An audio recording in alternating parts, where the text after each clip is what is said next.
If you can hear me, Eddie, I've added you on. And that's the man himself. Hello, Eddie. Yeah, hello. It's so nice for you to join with us today. Oh, thank you very much for having me. It's been a while. It's been a while, yeah. The last time I saw you was probably sometimes before the turn of the century. Sorry, before the 2000s. That was 99, I guess. Yeah. 99. 99, yeah, during Nigerian 99. So yeah, it's a pleasure to have you, Eddie. And I know we've kept in touch. We've kept in touch, and we've been obviously chatting. And, yeah, so it's so nice to see you today. And how are things with you in Ukraine? Oh, we're fine. We're fine. Good, good. So obviously, so much to talk about today. One of the first things, my first question to you, and obviously people watching us today, I know the first question they'll probably want to ask is, what's going on with Eddy Dombraye now? What's he up to? Now I'm a coach now, a UEFA licensed coach based in Ukraine. Yeah.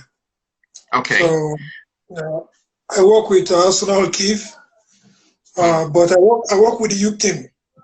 Okay. For him. But I had some experience with the first team because I was with Raveleni when he was in the first team. Yeah, he brought me along for a while. He was fired, so I had to go back to the youth team. Youth team, okay. So I was experienced with someone, a legend like Fabrizio Ravanelli, and obviously a big team in Ukraine. I was experienced with him. No, Ravanelli he's a very gentleman, not like we see on TV or on papers. Very gentle. He talks to everybody and he respects everybody. Nice and simple guy. And it was easy. Yeah. It was easy getting along with him because he speaks English too, a bit of English too. So it was good. Good. So you've got experience coaching in Europe, so to say. I've been reading the Nigerian newspapers recently, and you showed interest in returning back to Nigeria to coach, maybe at the football level, or probably under 17, under 20, under 23 Olympic Eagles, and probably who says Super Eagles. So, what's your dream? What's your next line of action, Eddie? Oh, my plan is going to the MPFL, the Nigerian League, and so I have my representatives working on that. Okay. I was supposed to have started this season, that just been stopped now, but things didn't work out, so we're planning for the coming season. Okay. So I had offers to come in during the mid-season, but I don't like it. I want a team that to build myself, to know the players better. Yes, that's good. That's good. You were obviously a Nigerian star in the local league back in the days. I remembered when you played for Wayo National, especially. I used to come to your camp back then when I was a journalist in Nigeria. You had this formidable partnership with Filippo Bafuso and some of those brilliant players back in the days. What do you hope to bring into any team that you decide to coach or decides to offer you a chance when you get to Nigerian Football League? Well, first of all, I want to bring, I want to create that mentality and awareness of winning, but it's not all about winning, okay? We need to have a way of playing, a style of playing. We have to be disciplined because most of the African players are not really disciplined. That's the problem they have when they come to Europe. Yeah. We come late, we don't eat the right foods, we keep late, Those are a lot of things that we take for granted back home in Nigeria, especially. So we need to address those issues, and I have to use some of my contacts too in Europe, so I have to see how to generate funds for whichever club it is, in the aspect of transfer and all that. As you well know, the Nigerian Football League, Nigerian football is not comparable to what's obtainable anywhere in Europe, especially the league. So obviously, you did mention about nutrition. Obviously, plays a lot when it comes to footballers' health, the way they do things, and keeping their life steady. Um, how exactly do you think you can achieve that? I mean, especially if you don't have the right football administrators that probably support your dream, or it's a wonderful dream, but if they don't support it, how do you think you can work along with people like that? Oh, that, like I said before, we had some offers during the mid-season, you know. But after due deliberation, I found out that they were not going along that line, you know. So it would be good for me. So that's why I had to step back and wait and see how other discussions go. Because to be with somebody who really, the management, a team who really wants to develop, who's thinking about the future. You don't have to think about just win. You need to set a long-term goal, you know. And do you think football administrators in Nigeria are that patient, especially at the local league level? No, with a lot that I've talked to, you know, they are patient, you know, but you know, when you're having funds from the state government, you know, the politics and that, they really can't do anything. But I think it's getting better a bit. Eddy, I remember when you used to play in the Nigerian local league. When you go to stadiums, you know, we were in Port Harcourt, in Lagos, even in Kano, Kaduna, Gombe. You see quite a lot of crowd, people coming in to watch you people play. I mean, you had stars that were playing that time, people coming to watch you play football. That's not the case now. Why do you think this is so? Oh, well, I think the couple of years it has changed a bit. Like, especially this last season and this season, the fans are turning back to the stadiums. But it's unfortunate like they can't watch them on TVs, you know. But the fans are beginning to come back again. At least you see people buying jerseys. Yeah. Not like those days when we were playing, you know, there were no jerseys to even sell around. Yeah. Tell me, what fond memories do you have of your time in Nigerian football? You played Bendel Insurance, you played the YL, and a couple of other teams. What memories actually strikes you that you probably sit around sometimes with your children, with your family, or with your mates, and you think, oh my God, I remember those days in Nigeria. So what ones actually comes to your mind? Yeah, there were fun memories in insurance and in YM, but mostly from YM, you know. Like you said, sometimes I just sit at home and just wondering, I just smile on my own. And my kid will say, why are you smiling? You know, I'll just say nothing. No, you used to come to a YM camp those days, right? You know how friendly everybody was, you know. We're joking, seeing everybody around, you know. Even while going for trips on the bus, we're joking, making fun, you know. So it was really nice. Like when you, after leaving secondary school, you start to remember those fun times in secondary school. So when you left National, you went to Poland, and you played for some exciting teams there. What was it about Nigerian footballers back then that attracted you guys to Poland? I mean, you had people like Olisadebe, Ozuo, Kaluche, Kenezibo, yourself, Sunday Ibrahim. What took you? What made you want to go to Poland and not any other place? No, actually, I had offers and propositions for Real Betis and SS Lazio then, but it didn't work out, so I had to go to Poland. And then Olisadebe had already Kenneth Zegba already created the housing for himself there, you know. So he was like an ambassador for Nigerians there. And so they came into and did well. Carlo Maxwell and the rest, they were all doing well. So even the Polish clubs, they wanted at least a Nigerian in their team, you know. And I remember Olisadebe went on to play for Poland, the Polish national team. Which was good. And he did well, Yes. Okay. And we also had a Nigerian in your team that time, Loads, Darlington Modiagbe. Did you play together? Yeah. Unfortunately, we played only a game together. Ah. Okay. And is he still in Poland? No. We played. Okay. I came to Poland. Was it October? But I played my first game in November, And then I played with Darlington in November. So went on break, and from there I went to Germany. He was transferred to Germany. Yeah. Okay. Okay. So, and another thing I wanted to talk to you about, and we've seen it rear these ugly heads in football most recently, and it's about racism, which is very unfortunate in football and especially in sports.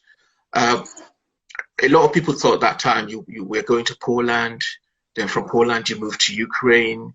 Did you face anything like that? I mean, quite recently, probably last year, we saw a Brazilian Tyson that used to play for Shakhtar Donetsk was sent off after he reacted to racist insults.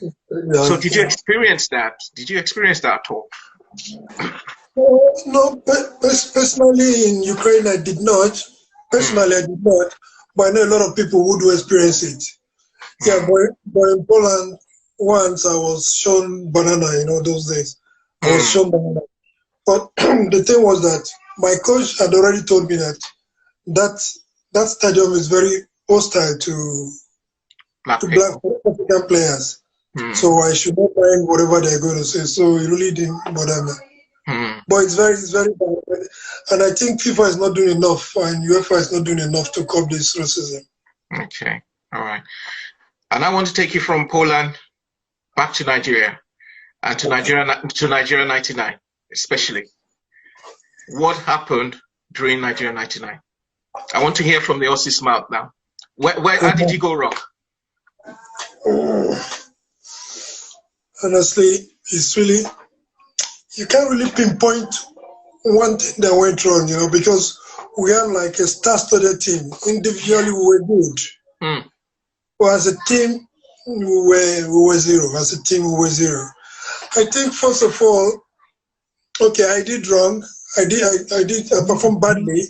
So I think a lot was expected of me, not from just the players, but Nigeria as a whole, and myself too.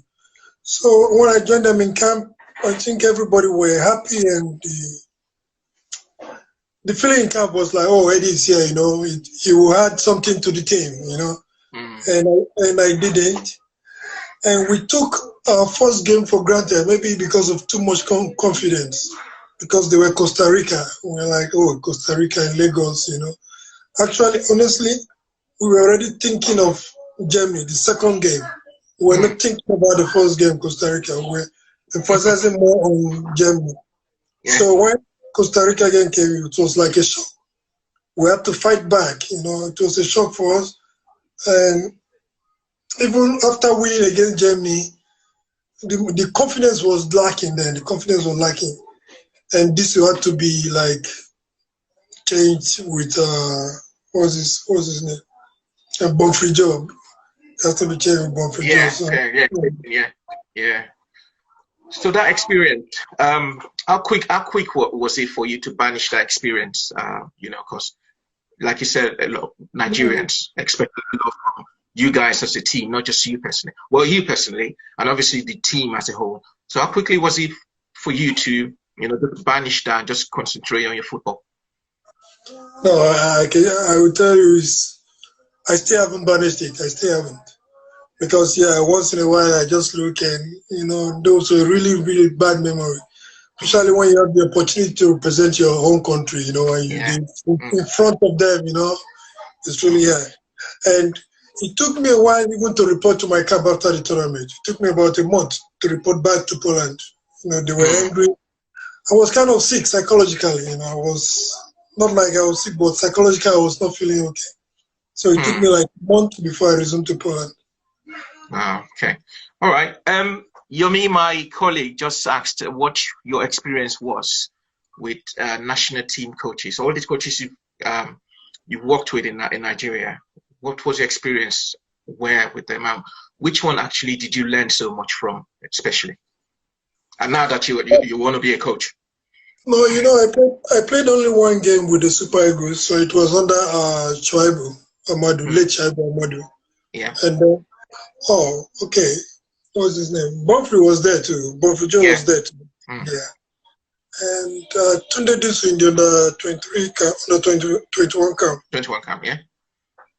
So honestly, we don't I don't know about when I was not there, but we don't really do a lot of tactical talk because they just feel that you play here, you play here, you play. Okay, we're going to play 4-4-2, 4-3-3, and they don't do like those tactical basic thing like watching the opponent and say, this is how they play. We have to play like this. Not a lot of that during that time, yeah. But as for individual, they were very gentle and nice people. Especially Coach Diesel. Okay, all right. So, if I'm going to ask you a question now, say, what kind of coach will Eddy be like? I mean, if we want to model you to any coach, what kind of coach do you think Eddy would be like? I mean, give me a name. I know Eddy will want to be Eddy the coach, but if I want to ask you now, what kind of coach are we going to model you after? Who would you say is that coach?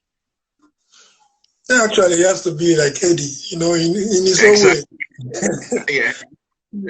No, actually, I like to attack. I would love to be that kind of coach. I would love to attack, but and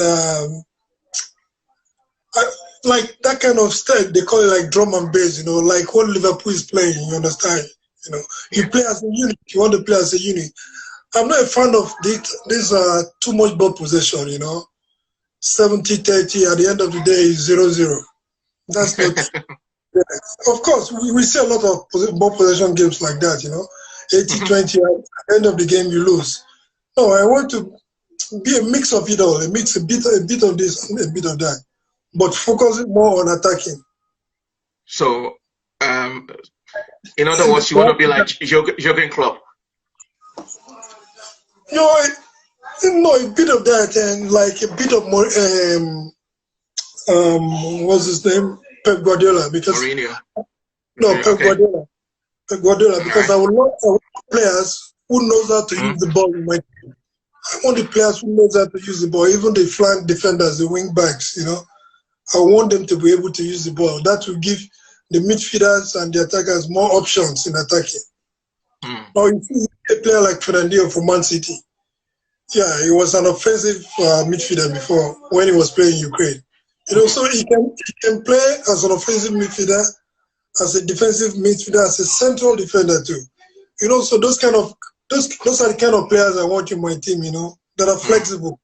Yes, that's brilliant. That's brilliant. So again, I still want to take you back to Nigeria. When you were playing in Nigeria back in the days, who would you say was your hardest opponent that you played against individually? Individually. Oh, I know you played against some very tough local league defenders back in the days. Some very tough. Yeah, I would say the pair of Roland Ewere and Alassane Mohammed. When they were at Julius Berger. Yeah. They were really tough. We played against them in Nickel Stadium. Man. I used to be a player in insurance with them before. So it was really. No, I had a very quiet day that day. I had a very quiet day. And what was the your favorite pitch stadium you used to play in Nigeria back in the days? No, I can say people start knowing me in Nigeria League from Iwayan National. Yeah. But the pitch I loved most was Ogbe Stadium then. Yeah, because it was big and open, If I'm going to ask you now, if you have a choice of any Nigerian team to coach, one would gladly instantly come to your mind. Oh, I can't really say one because you have about six teams there that are ready to win the league anytime. About 6 teams there in Nigeria. But like I was talking with some of my representatives, I don't want those 6 teams. Yeah, if I'm given the opportunity, I would want to. But I want the 7, 8. I want a team that has never won the league before. You understand? Because I want to send a message. I want to show that yes, this guy. I don't want a team that won the league last season, and then I come and win the league. It's not. It has happened before, So I want something different. Okay, so you want something different. Yeah, it's good. So at the moment, how are you keeping yourself busy? I see you're undergoing some courses in coaching, watching football. Yeah, most of the time, like everybody is into the Premiership and La Liga, Mm, so I try mm, to go to online courses now just to be updating. And I read books from Mourinho, Pep Guardiola, and the last one I'm reading now is from what's his name, Jurgen Klopp. And this Leeds, who is it? Leeds? What's his name? who's that? Leeds, and this Leeds Oh, coach, Marcelo Bielsa, Marcelo Bielsa, the Bielsa. Chilean. Yeah, Yeah. I have it too. So I'm just brushing around all of them, to see what they think. Okay. Well, I can only wish you all the best, Eddie. I mean, we want people like you that have experienced the other side of the world to obviously bring your experience back to Nigeria, and especially to develop our Nigerian league, to develop players, obviously, that will step in your shoes. And not only to develop the league, also to develop football as a whole in Nigeria. You've had experience of coaching Arsenal Kiev in Ukraine. There's nothing stopping you from coaching our under 17s or under 20-year Olympic Yeah, teams. You yeah. seem to have very bright ideas, which is laudable. We can only wish you the best. But before you go, is there anything you probably want to say to everyone watching us today? And obviously, people that are watching or listening that will also listen to you in Nigeria. Okay, first of all, I would say it's a pity that we're into this pandemic right now.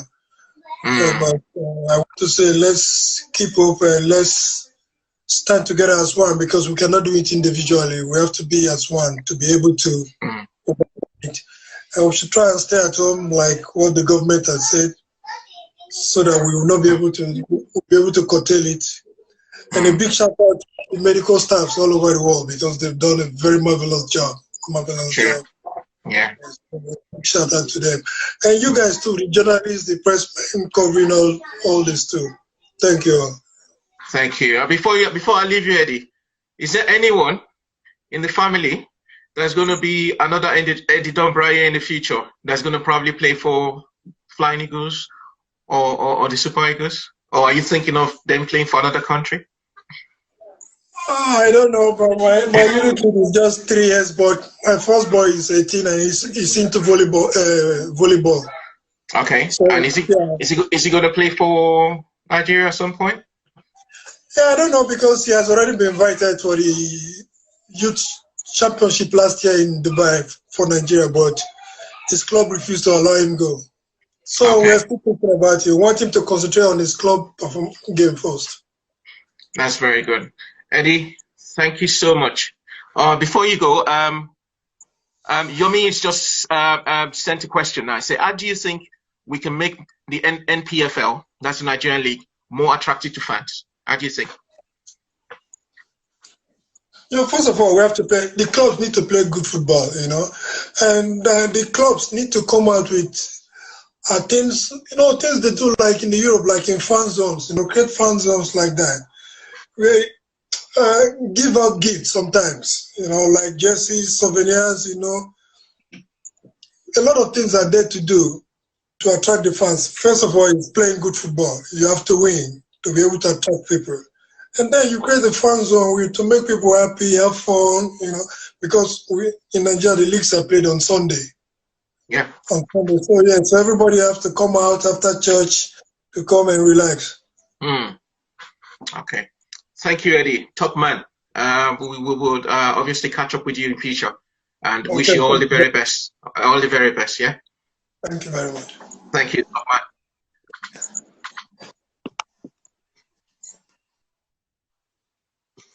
So, well, that was Eddy Dombraye that spoke with us today. Very interesting.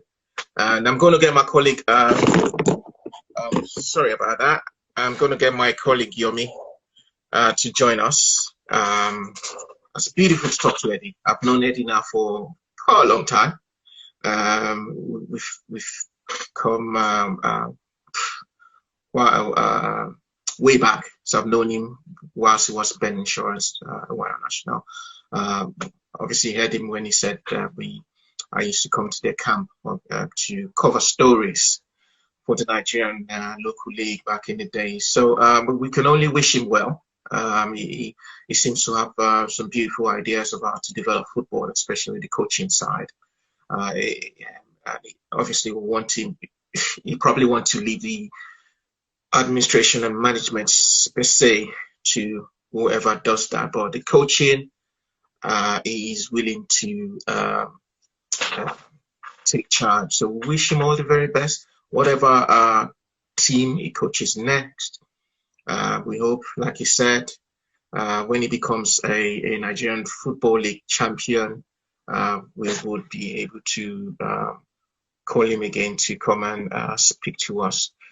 I'm just trying to connect to my colleague, my co-host, Yomi. Yomi, if you can, if you are online, I'm still waiting for you to join us. Ayobami wanted to know what club in the NPFL Eddy wanted to manage. Well, Eddy did say that he doesn't have any particular club in mind at the moment. He knows there are some top 6 sides that probably won the league between themselves in the past. He doesn't want that. He wants from the 7th all the way down. He wants to do what no one in recent time has done. He wants to win the league, Nigerian league, with a team that's not won it before. That's his dream. And like I said, we can only wish him well. First, in getting a team to coach, to manage in Nigeria, and whatever he does, we wish him well. Yomi, if you can, please keep trying. We're still waiting for you to join us. Thank you, Jimmy Sake. Thank you for joining. Thank you, Sugarman. How are you? I hope you're doing good, mate. Thank you for joining. Roberta was online. I hope she's still online.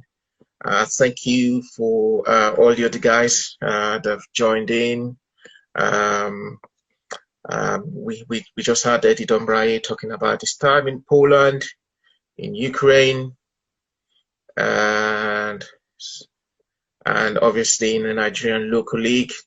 And he has spoken to us about his dream, and that dream is one day going back. Thank you for Funky Mama. Thank you for joining us. Lovely to see you online. Thank you for that support. Hello. Yeah, we're talking about Eddy Dombraye. So his dream is to coach a Nigerian football team, and probably after that time to coach one of the national teams. It's good. Yemi, you're waving, and I'm still waiting for the connection. He says he's still waiting for the connection. Sugarman, yes, boss. Yes, boss. Glad you could join us. Thank you for Funky Mama. You love our show. Well done. Thank you. Continue to let people know about our show. Oh, finally, is that you, Yomi? Yeah, I can see you now. Hello, Yomi. Finally. After all the technical issues, you're with us. How are you today, Yomi? I'm good. It took a while. I don't know. Yeah. I had to change the Wi-Fi. Okay. I'm sure you heard and you saw Eddy talk to us about his the past, the present, and the future. What's your take? Well, I think it's quite interesting. I've always said to change things in Nigeria, the people who've been there, who've taken some time out to come to Europe and learn one or two things, the best practice, should be able to take that back home and adapt it to improve, whichever sector or area of the, of the country they are into. Basically, for someone like Eddy who's played in the under 20 and a few times for the national team as well, and it's worked with a lot of coaches abroad as well. It's a good thing to encourage people like that to go back home and actually work in the National Premier League. It's not only bringing his experience back home, but it's also bringing technical expertise. Also a sense of organization. We're reconnecting with Yomi again. Hello, Pretty Dora 5. Thank you for joining. Hi. How are you? Can you see me? Thank you for joining us today. Please. Okay. Yeah, I think you're reconnecting, Yomi. If you can hear me, I'll just say hi to new people joining us on the show. Okay. If you can hear me, Yomi, yeah, you can continue. Hello, Yomi. Yeah, I can. Hey, is it better? Yeah, it's better now. Yeah, go on. Okay. So basically, I said it's a good thing for someone like Eddy and other former players to come home and contribute to the league. It's only, yeah. Also, to encourage some of the young players to stay at home, learn the craft properly, mature in the game before going abroad. So, and I asked him a question there that how do you think we can improve the league and also make it attractive to fans? What do we need to do to make people actually be comfortable enough to go to the stadium to watch the National League? And my internet was going up off at that time, so I didn't hear his reply. But for me, I think sorry, Yomi, sorry to cut you short. So what Eddy said that time was, what we need to do is just to create. The first thing we need to do is to make sure we play attractive football. Okay, so when people play attractive football, it gets the attention of the fans at home. So they're thinking, oh, there's a team or 2 or 3 or 5 or probably every team in league, they are now playing attractive football. So when they come in, then you create a fan zone. So when you create a fan zone, so there you'll be able to give things out to the fans to encourage them to always come back to watch your game. So like it's obtainable in Europe. So maybe you give out free gifts for people to now wanting to come again. So those are the 2 key things he actually said. We'll be able to improve and bring the fans back to our leagues. And I'm sure back in the days when we used to watch our local leagues, the attractiveness in the style of play was a key thing. I mean, we were keen on coming to see the stars back in the days. We're keen on coming to see the likes of Julius Berger play, National play, and ICC Shooting Stars play, Rangers and the others. So yeah, that was good. Tochukwu, thank you for coming. Thank you for joining us. Welcome. Please. And that's what I'm saying, that for us to get to a point where people are comfortable to return to the way things used to be, then we need to also create an enabling environment to make our stadium actually out, take their wives out.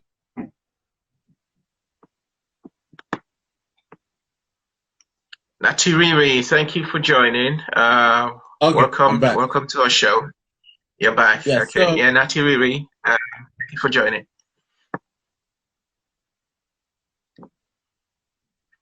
We lost you again, Yomi. So, well, if you recently just joined, just to let you know, recap again, we had the former Super Eagles International. Okay. Who played in the Nigerian 99 for the Flying Eagles and also the Super Eagles. We had a chat with him, Eddy Dombraye. It was an interesting chat. So if you're just joining in, you missed. But what we'll be doing will be obviously downloading this on our pages, and obviously the new page will be. You can recheck and rewind and see what Eddy said during the chat he had with us. Yomi, we see having troubles getting through to you. So if you can hear me, you're on again.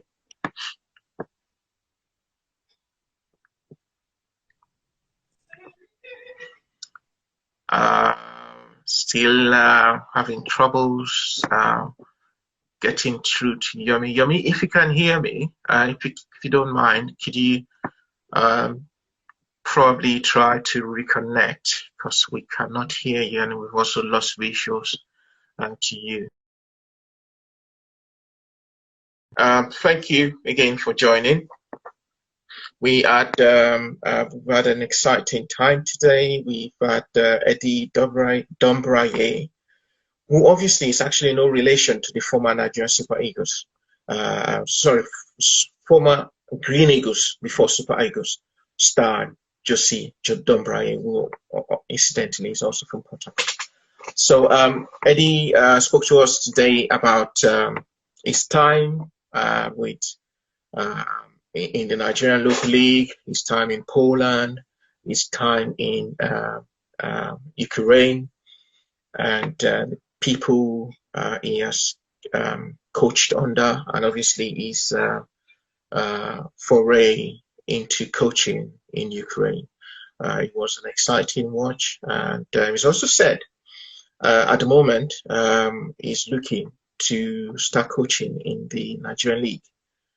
With the NPFL, and he's also said that in the family at the moment there's no one that's looking up to playing football. The son, who is 18 years old now, is into volleyball, quite interesting. No one is playing football at the moment in his family, just volleyball, which is very, very interesting. So, if you want to, we're still waiting for Yomi, and if anyone wants to contribute to the show, feel free. Let's have a chat about what you like to see on the show. Subsequently, we've got quite a lot of people lined up that will be joining us. Next week, we have someone, a very special guest, also coming in to join us all the way from Germany. Let's see if I can get Yomi back in. So we're waiting for Yomi's connection. So just be on the lookout for the for our posters of who will be joining us next week. Yomi, you're back. Yeah, I'm back now. Yes. Now. Yeah. So I guess I'm having the same hiccup like you had last week. Yes, So, yes. I don't know what's going on today. Maybe because I'm downstairs. Okay. The Wi-Fi is behaving funny, so I've decided to move it down. So, okay. like I was saying, like the first thing I think is to make sure that people can safely go to the stadium with their families, watch a match, catch some fun, and go home without, problems with area boys or being robbed. So security. So once that's settled, then we can start talking about facilities management, like good pitches, like also paying the players better salaries and welfare generally, and that can come in. And also we start thinking of professionalizing the clubs, having running them as a proper business.